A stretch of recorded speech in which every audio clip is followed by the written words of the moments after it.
Magandang araw po sa lahat. Umuulan po dito sa amin ngayon. Tama-tama.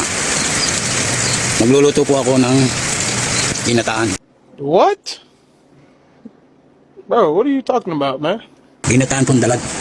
Tama-tama ito sa ganitong tag-ulan. Lutuin ko po ito ng adobo sa gata.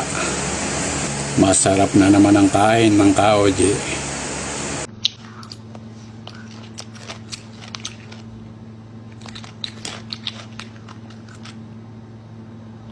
Eventually.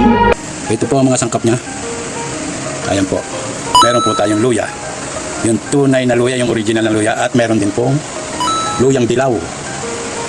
Ito po kasi ay mga pampalis ng lansa. Meron din pong siling haba. Yung berde po, yung berdeng siling haba. Meron din pong sibuyas. May bawang. May suka. Asin.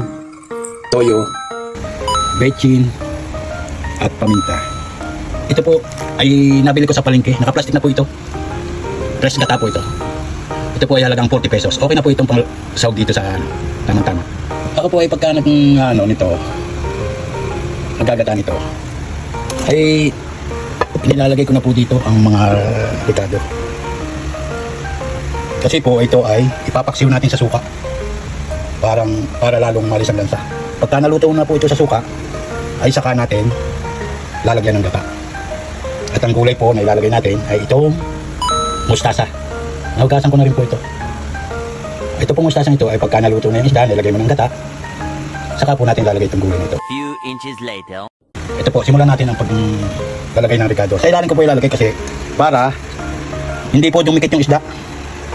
Ito po, luya. Lagay po natin dito. Ayan. Ayan. Magtitira po tayo ng konti at para man mamaya ilalagay pang ibabaw naman po. Ang purpose po kasi nito ay para hindi dumikit ang isda. Oh my God! Wow! Ayan, luyang dilaw naman po ito. Ay, ako po malinis naman po ang kamay ko. Pwede na. Sunod natin itong sibuyas. Basta magtitira lagi tayo ng pang ibabaw. Meron sa ilalim na ricado, meron sa ibabaw. Kasi nga po, ang purpose nitong ricado nito ay para hindi dumikit ang isda dito sa lutuan. Ayan.